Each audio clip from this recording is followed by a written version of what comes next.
నిజంగా చెప్తున్నా ସତ କହୁଛି యేసు ప్రభు డిసెంబర్ లో పుట్టలేదు. ଯୀଶୁ ଖ୍ରୀଷ୍ଟ ଡିସେମ୍ବର ମାସରେ ଜନ୍ମ ହିଁ ହେଇନାହାନ୍ତି। ఈ బైబిల్ ద్వారా మీకు చూపిస్తాను। ଏ ବାଇବେଲ ଦ୍ୱାରା ମୁଁ ଆପଣମାନଙ୍କୁ ଦେଖେଇ ପାରିବି। మీ దగ్గర బైబిల్ ఉంది కదా? ଆପଣମାନଙ୍କ ପାଖରେ ବାଇବେଲ ଅଛି ନା? ఖోలో ఖోలో ଆପଣମାନେ ବି ଖୋଲନ୍ତୁ ବାଇବେଲ। లూకాసు వార్త ଲୁକ ଲିଖିତ ସୁସମାଚାର 1 ଅଧ୍ୟାୟ 26వ వచనం। 26 ପଦ। 6వ నెల ఏ నెల? ଷଷ୍ଠ ମାସ କେଉଁ ମାସ ଅଟେ? କିଛି ଲୋକମାନେ ଆସି କହିବେ ଜିହୁଦୀ କ୍ୟାଲେଣ୍ଡର ଅନୁସାରେ ଷଷ୍ଠ ମାସ ଜୁନ ମାସ ନାହିଁ ବୋଲି କି କହନ୍ତି। ఓకే ఓకే యూదా క్యాలెండర్ ప్రకారం వెళ్ళిపోదాం। ଆମେ ଜିହୁଦୀ ମାନଙ୍କ କ୍ୟାଲେଣ୍ଡର ଅନୁସାରେ ହିଁ ଯିବା। యూదా క్యాలెండర్ ଜିହୁଦୀ ମାନଙ୍କ କ୍ୟାଲେଣ୍ଡର మొదటి నెల ఏప్రిల్। ପ୍ରଥମ ମାସ ଏପ୍ରିଲ ମାସ। నిర్గమకాండం 12వ అధ్యాయంలో మొదటి నెల ଯାତ୍ରା ପୁସ୍ତକ 12 ଅଧ୍ୟାୟରେ ଲେଖା ଅଛି అబీబు నెల। అబీబ్ ମାସ। అబీబు ମାନେ ఏప్రిల్। అబీబ్ ର ଅର୍ଥ ହେଉଛି ଏପ୍ରିଲ ମାସ।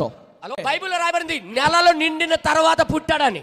ବାଇବେଲରେ ଲେଖା ଅଛି 9 ମାସ ସମ୍ପୂର୍ଣ୍ଣ ହେଲା ପରେ ମାନେ ମାସ ସମ୍ପୂର୍ଣ୍ଣ ହେଲା ପରେ ସେ ଜନ୍ମ ହେଲେ।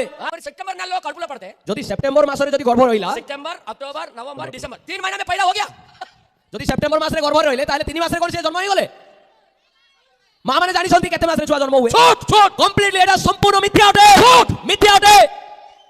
ఆమేన్। झूठ को ମିଥ୍ୟାକୁ సంఘాల్లో చేస్తున్నారు, అబద్ధాన్ని సంఘాల్లో జరిగిస్తున్నారు, ମିଥ୍ୟାକୁ ମଣ୍ଡଳୀରେ ପାଳନ କରାଉଛନ୍ତି, అబద్ధాన్ని జరిగిస్తున్నారు। ମିଥ୍ୟାକୁ ପାଳନ କରାଉଛନ୍ତି।